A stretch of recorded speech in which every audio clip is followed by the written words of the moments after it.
We're in Houston right now, H-Town, Texas. Actually born and raised here.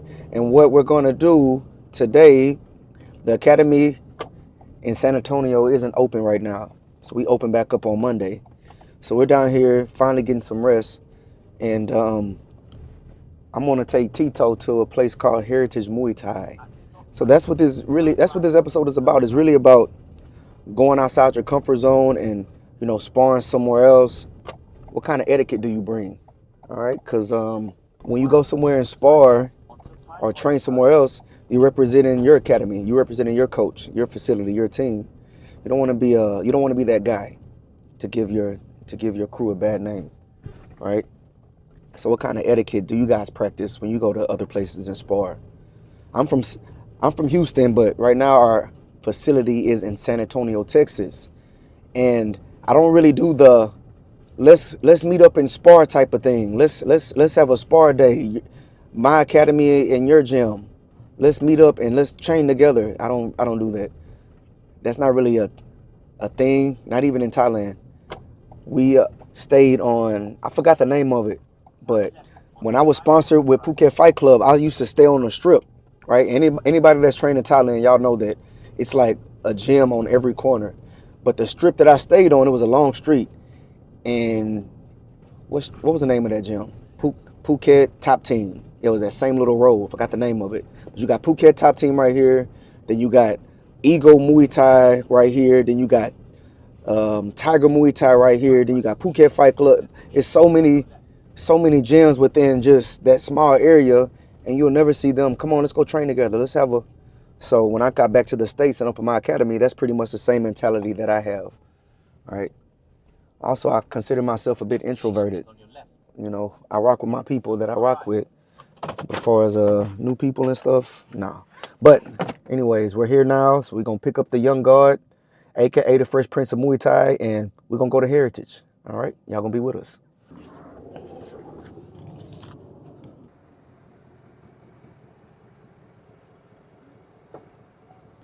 All right. Got plenty of food for you. Do something with his crazy butt.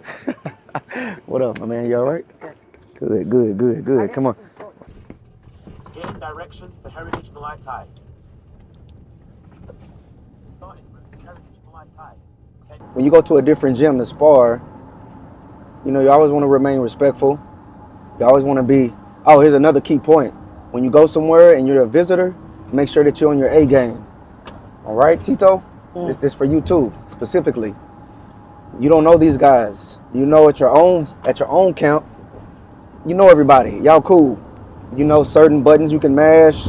You know certain levels of technique that you can take it to. Certain things that you can do, certain things you can try and attempt. But when you go somewhere else and you're visiting, you don't know these guys. You don't know their mentality. They could look at you as someone that's coming in to their house, trying to step on their toes. So keep it respectful, keep it playful, but be on guard. Hands up, right? Stay locked in. That's why when I go somewhere and spar, I don't mess around. I'm not really sabai as far as my technique. Speed and power, I'm going to control that. Absolutely.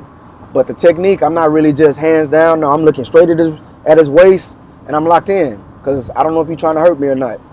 Then after a while, I see that you real chill and tranquilo. Okay, then we can play a little bit more. But now, first off, when we first starting off, guys, I want you, when you go somewhere and visit to train somewhere else, lock in. Okay, lock in. Even at your own gym, it should be serious training, taking it serious, not too much jokes.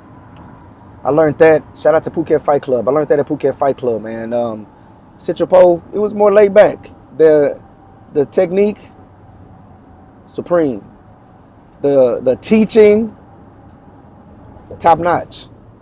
But when I got to Phuket Fight Club, that was a completely different ball game. That was on some, okay, this is the way, professionals supposed to train. I learned so much there. A lot of times when I was in Hua Hin, it was kind of like trial and error. That mentality there is kind of on some, if you run, you run. If you don't, you don't. Up to you. That's what they say. So, after, 4 or 5 fights, they pretty much think that you got it. and you're taking care of yourself. That takes a lot of responsibility. But when you go to Phuket Fight Club, it was more of a team effort. So everyone jogged together. Everyone, after training, we did sprints. Everyone lifted weights together. You know, that developed that serious mindset. And when you sparring, it's not really joking around. It's not really playing. Everybody having a good time. You doing your best. It's not. It's more militant though. I actually like that better. What you think, Tito? I think sometimes it's good to have like slow sparring sessions, but I think I like not hard sparring, but like try sparring. So it's not just like playfully sparring, you know, touch tap, like some speed and power. Just not all easy all the time. Yeah. That's just me though. Yeah. I can agree. If y'all ever in Houston, I recommend Heritage. To be honest, it's the only. I'm trying to think. Well, maybe. Yeah. What about Beechers? Oh, he's in Katy, right?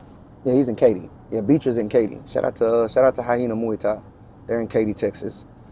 But Houston, I would go with the man himself, Michael Corley. I don't think there's any other gym owner in Houston that has any Thailand experience, like owner, like head trainer. I'm trying to think. I know Chris Turner is at Revolution, but I'm not sure if it's the Houston one or the Katy one, because my cousin trains there. What else we got out here? Like the Gracie Barras and stuff. That's more of MMA striking. No hating on them. But pure Muay Thai, like I went to Thailand and I trained and I fought and I, got my stripes there. Yeah, I don't know any other place, yo. I started training in Houston. That was where I originally trained. Do you remember me taking you to the gym, Tito? I think we were going to Revolution. Yeah, that was at first. Oh, and then we went to Corley's. Yeah, remember it was downtown Houston? You remember that? Is that big building, right? It had the first story and then the second story and the third? Yeah. You remember it like a dream, like flashes? Most of it. How you remember most of it? You was like 4 years old. I remember I used to get candy from the guy at the bottom. But and then I remember they used to go at the top one. Like there was like a stairs that goes up. Yeah. So before we moved to Thailand, that's where I was training at Heritage. I was working night shift, 12-hour shifts. Then I would try to train in the morning. It was so tough, man. And I took a fight where I really couldn't train and I lost. So I had to ask myself, okay, what do I really want, bro? Because at this rate, working these shifts and trying to fight and train, I'm not gonna last too long. And then it would have been another guy that used to train, one of those guys. Remember so-and-so used to train? But then, family life took over, so I had a decision to make. And the decision was, you really want to do this, Charles?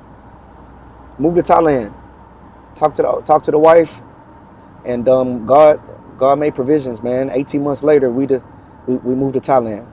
Moved to Thailand in 2016. Came back in January 2020. Opened the facility in March 2020. COVID hit. Got back on track, and still going strong, man. All glory to the King. I'm thinking about, going in here and being locked in. I'm already locked in right now. But I've been cruising these past couple of days, finally enjoying it. Today I slept until 11 a.m. It's the first time I slept that late in maybe like 7-8 months.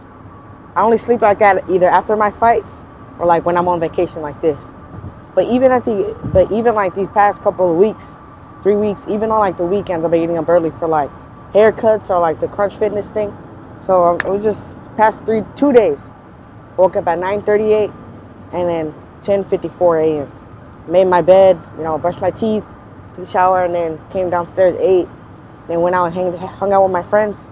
So I've been cruising, but I've still been having this on my mind, getting ready for it, and now I'm ready. It's here. My man Red. That's good stuff. Let me ask you this. Do you like vlogging more or do you like tutorials more, doing tutorials more? I think I like vlogging more. It's more easier because you can just talk and just show what you're doing. Yeah. So let us know, guys. We got some big things prepared for everyone this year for the Muay Thai community. And this vlog is about to go crazy. All right, so let us know. TJ, I think you can do this. Tito, I want to hear more from you from this. Let us know what you guys are thinking. That way, we can tap in with the community and make this pop. Okay, that's good. Just arrived on the scene, ready to get this work, ready to chill after this. All right, gotta focus on the job in front of us. Let's get this work, chat. Scared, ma?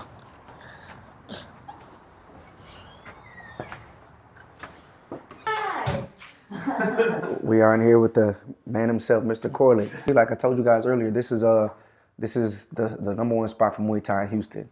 If I had anybody to recommend, any place to recommend in Houston, it's definitely going to be this place. All right, not too many gym owners, facility owners that actually have went there to Muay Thai in Thailand and did it the right way. All right, so this is the man himself.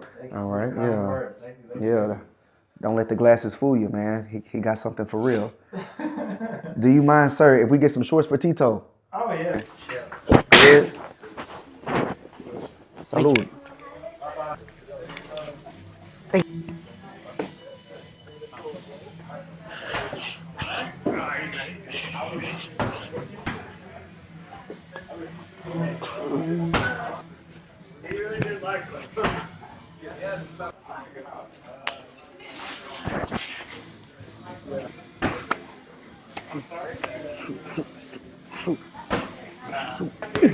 Walking around, the feet. All right. What's up? What's up with you, Pete?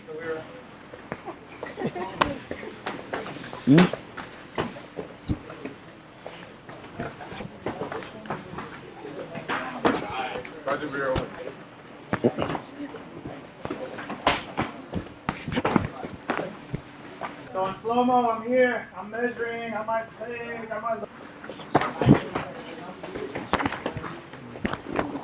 Kick me back. Pop. And it's all the same return. Pretty good. He's good, man. Yeah. He said he's getting there. Shit, like, they can't even step right and left. It starts with the feet, all right? So it's a 1,000, 2, because he really doesn't know what's coming. Body kick, all right? Fake hand to move, all right? So with the knee, it's a surprise. 1,000. 2, I bend it, then I push off the ground, just like that. Push, step, lead. Make sure you're stepping outside the lead foot, because I don't want to get swept, right? So the rear foot goes on the outside. All right, and it's easy. Lead.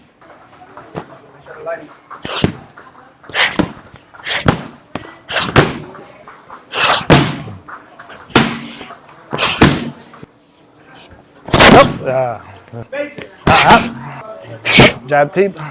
Up. Good. Quicker. Up. Good. Yep. He's sharp. Sharp. You know, with me, you're gonna be throwing some hands. We're gonna throw hands. Yeah, we're gonna throw some hands. Yeah. Good. Now jab, hook, rear up elbow, slide in. Up. Yeah, good. Now, up. Hey, good.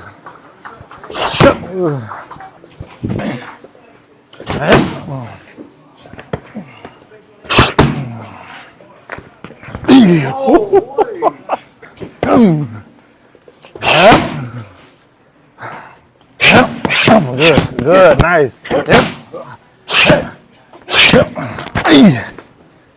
Okay, and 1, 2. 1. Yep. Yep. Yep. Yep. Good. Yep. Yep. Yep. Rip. Yep. Lean back. Whoop. Yep. Yep. Yep. Yep. He won. He won. Easy. You gotta use that teep more. You got a strong teep. We just got up out of here. Heritage Muay Thai. Now we headed back to the crib. Enjoy myself. It's different than the way we train, but it's very effective, I believe. What do you think, Tito? Yeah, I liked it, but it's a little different, but it's not like it's like a bad different. It's like a super good. I like it. I liked it a lot, especially the pad holding. They don't do pad work every day, which I think is good too, because I think that can kind of spoil people sometimes.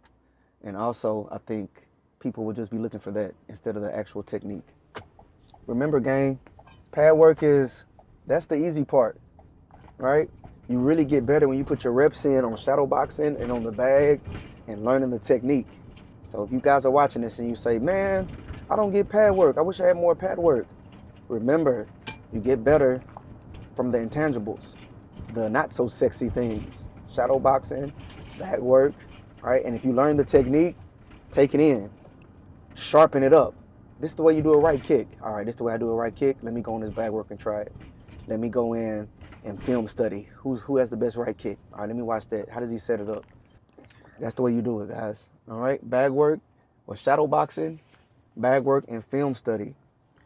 If you're not getting the pad work that you think you should be getting in. If you do pad work once a week, cool. You'll grow just as fast, if not faster, if you do those other three things instead of just doing pad work alone. So we appreciate you guys for locking in with us on this vlog. Let us know in the comment section, what do you think about going into somebody else's playground and playing on their turf? All right, it takes some big cojones, bro, to pull that off. Anything, Tito, before we get up out of here? Thank you guys for tuning in. Third episode, like you said. But yeah, thanks. See you guys next time, next vlog. Happy New Year's. Happy New Year's. Merry New Year's. Chat. Merry New Year's.